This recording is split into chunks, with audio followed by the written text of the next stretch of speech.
सभी को जय जोहार, जय भीम। हमारे संचालक महोदय बार बार कह रहे थे कि जिनको आप सुनना चाहते हो, मैं कुछ ज्यादा आज बोलने वाला नहीं हूं। मैं हमारे सम्मानित मंच, हमारे पार्टी के राष्ट्रीय पदाधिकारीगण, साथ ही हमारे प्रदेश अध्यक्ष और डूंगरपुर बांसवाड़ा से पहुंचे हुए हमारे समस्त जिला अध्यक्ष, ब्लॉक अध्यक्ष, हमारे पांचों विधायकगण, सारे पत्रकार बंधुओं को भी मैं धन्यवाद देना चाहूंगा। हम डूंगरपुर बांसवाड़ा में एक आभास होता था कभी कि मीडिया हमें कवरेज नहीं कर पाती। इसमें थोड़ी कमी हमारी भी थी, थोड़ी मीडिया की भी थी कि मीडिया हम तक नहीं पहुंच पाती थी, हम मीडिया तक नहीं पहुंच पाते थे। और इसी भावना से और कई अन्य उद्देश्यों से ही हमने ये कार्यालय खोला है। इस कार्यालय उद्घाटन में हमारे पहुंचे हुए मंच पे विराजमान हमारे धानका समाज के, साथ ही देवासी समाज के, हमारा एससी समुदाय, ओबीसी समुदाय और समस्त समुदाय से पहुंचे हुए प्रभुत्वगण, हमारी माताएं बहनें, सारे युवा साथी लोगों ने एक मैसेज बना रखा था, इस तरह से माहौल बना रखा था कि ये पार्टी डूंगरपुर बांसवाड़ा की है। लेकिन ये कार्यालय खुला तब सबको एहसास होगा ये बांसवाड़ा की नहीं, राजस्थान की है और वर्तमान में सबसे बड़ी तीसरी पार्टी के रूप में अपना स्थान रखती है। मैं मेरी बात शुरू करने से पहले ये जो वट वृक्ष से बना है, आज जो भी कहें हम छोटा मोटा, हम आज 5 विधायक हमारे मैं सांसद के रूप में राजस्थान में तीसरी बड़ी पार्टी के रूप में, इस पार्टी को यहां तक लाने में कई लोगों का योगदान रहा है, कई ने कुर्बानियां दी है। इस पार्टी को मुझे सांसद बनाने में कई ऐसे लोग होंगे जिन्होंने रात दिन मेहनत किया, हो सकता है वो आज गुजरात में मजदूरी कर रहा होगा, कई कामकाज कर रहा होगा। मैं बैठे बैठे सोच रहा था, वो वक्त याद आ रहा था जब शुरुआत किया था हमने, तो लोग हंसते थे और विरोधी भाषण देते थे कि जिनका कोई आगे पीछे नहीं है, जिनका कोई माईबा नहीं है, जिनका एक वाड़पंच भी नहीं है, वो क्या करेंगे। हमने वो दौर भी देखा है कि हमें सार्वजनिक जगह नहीं मिलती थी सभाओं के लिए। हमें वो दौर भी देखा है कि हमारे पास टेंट नहीं हुआ करता था। हम प्रकृति की गोद में, उन पहाड़ों में, आम के पेड़ के नीचे, पीपल के पेड़ के नीचे भी शुरुआत किया है। और हम ये एहसास करते थे, कोई सरपंच भी अगर हमारे बीच में आ जाए तो हमें थोड़ी महसूस होता था कि यार हमारा कोई आया।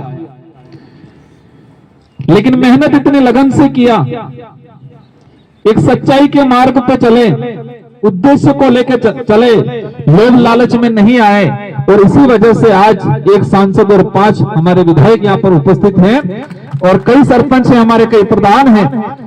और मुझे विश्वास है हमारे पदाधिकारियों पे, इस पार्टी की विचारधारा पे, हमारे उद्देश्य पे कि आने वाले समय में राजस्थान ही नहीं पूरे देश के अंदर एक शानदार परफॉर्मेंस होगा। मैं ये जो कार्यालय खोला है, मैं इसके बारे में बता दूं। कार्यकारिणी को लेके हम लोग संभाग वाइज प्रभारी बनाएंगे, हम किसी को भी अध्यक्ष नहीं बनाएंगे।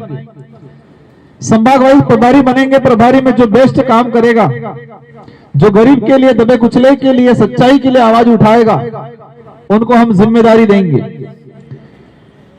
और हमारे कई आसपास साथी सोच रहे होंगे कि पार्टी कैसे होगा।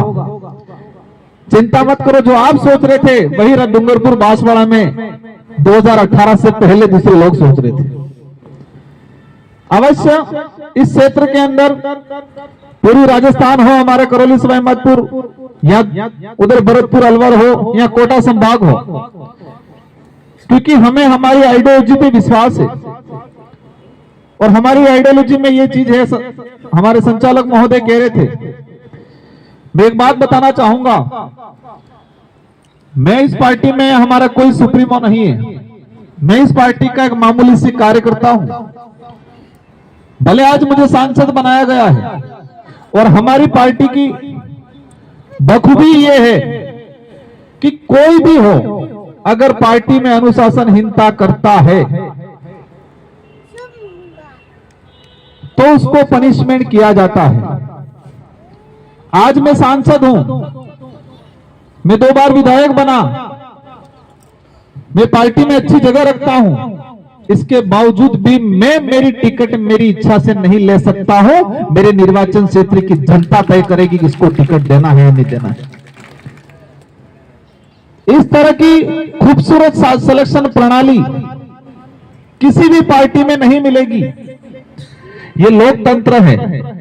लोकतंत्र में सिलेक्शन और इलेक्शन, सिलेक्शन पार्टी का जो उम्मीदवार तय किया जाता है तो वो सिलेक्शन किया जाता है और इलेक्शन जनता वोट देती है।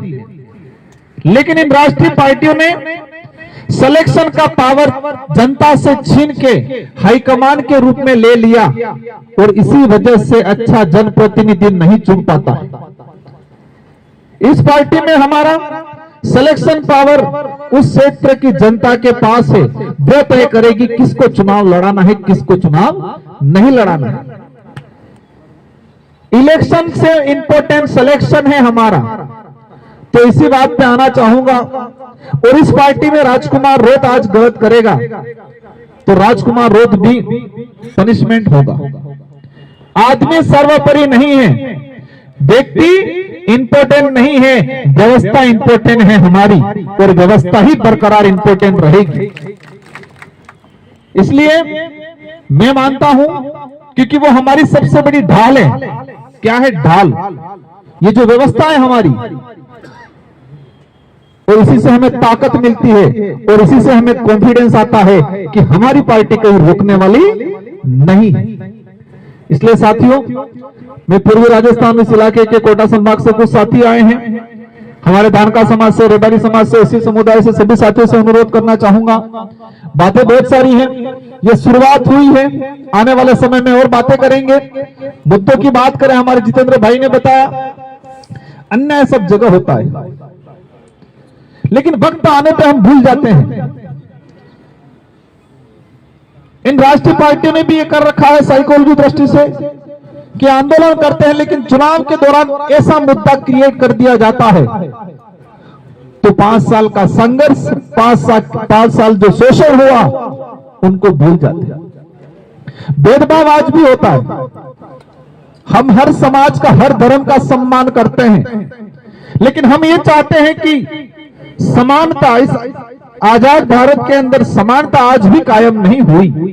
पुलिस की लाठी की बात करें, अधिकारियों की कलम की बात करें, ऊंच नीच को देख के आज भी कलमें चलती। सरकार का खजाने की बात करें, मुआवजे की बात करते हैं, दलित मरता है तो मुआवजे के लिए सरकार के खजाने से निकलने में चाबियां गुम हो जाती हैं और बाकी कुछ होता है तो चाबियां फटाफट लगती है। पुलिस की लाठी की बात करें, गरीब है, कमजोर है, शोषित है, सबसे पहले पुलिस की लाठी उठेगी। ताकतवर है, उच्च वर्ग का है तो पुलिस की लाठी नहीं उठेगी। इन सारी बातों को ध्यान में रखते हुए ये विचारधारा, हम हर समाज के व्यक्ति को स्वागत करते हैं जो मानवता में विश्वास रखता है और मानवता सबसे बड़ा धर्म है, उसको मानता है, संविधान को सर्वोच्चता देता है, क्योंकि हमारे देश का सबसे बेस्ट ग्रंथ माना जाता है संविधान। साथियों, समरता के साथी आए हुए हैं। देवली उनियारा का जो घटनाक्रम हुआ, पूर्व साथियों ने इसका वखान किया, मैं बताना नहीं चाहूंगा। डिंपल मीणा का जो घटनाक्रम हुआ, हमारे इंद्र मेघवाल का जो घटनाक्रम हुआ, हमारे सिरोही के अंदर कार्तिक भील वाला जो प्रकरण हुआ, पिछले 10 साल का जो अनुभव है मेरा, सरकार कोई भी हो, लेकिन अन्याय जिस पे हो रहा है उस पे होता ही जा रहा है। इसलिए ये भारत आदिवासी पार्टी आपके लिए एक मजबूत तीसरा विकल्प के रूप में है। जितने जो हमारे विधायक खड़े हुए सोच रहे होंगे कॉलेज कौन सी कॉलेज से निकल के आए हैं। मुझे भी पहली बार 2018 में विधायक बनने का अवसर मिला था तो कई बार अधिकारी कर्मचारी कंफ्यूज हो जाते थे। आपने देखे होंगे सारे युवा हैं, सारे निडर हैं, तेज तर्राट है। हमारे 5 विधायक, एक विधायक जी की थोड़ी तबीयत खराब है इसलिए वो नहीं बोल पाए, और मुझे उम्मीद है ये सब मिलकर राजस्थान को संभालेंगे और इस कार्यालय को संभालेंगे। और यहां पर मैं धन्यवाद देना चाहूंगा एडवोकेट विनोदा जी मीणा, हमारी नारी शक्ति, और इस कार्यालय का कहीं न कहीं वो और हमारे वहां से 2 व्यक्ति रहेंगे, उसका संचालन करेंगे। और अवश्य इन 4 सालों के अंदर जिस क्षेत्र में डिमांड है भारत आदिवासी पार्टी की, उस क्षेत्र में मजबूती के साथ काम करेंगे। और मुझे विश्वास है कि बिना कोई लोभ लालच के आप इस पार्टी के साथ जुड़े, दिल से मेहनत करें, अपने जो काम है अपने आप सिद्ध होते जाते रहेंगे। वो कहते हैं कि फल की इच्छा मत करना, कर्म करते जाना। तो इस पार्टी में भी कर्म के आधार पे आ जाना, जुड़ जाना, फल अपने आप मिल जाएगा। इन्हीं शब्दों के साथ आप सबको धन्यवाद, आप सबको आभार। इस कार्यक्रम को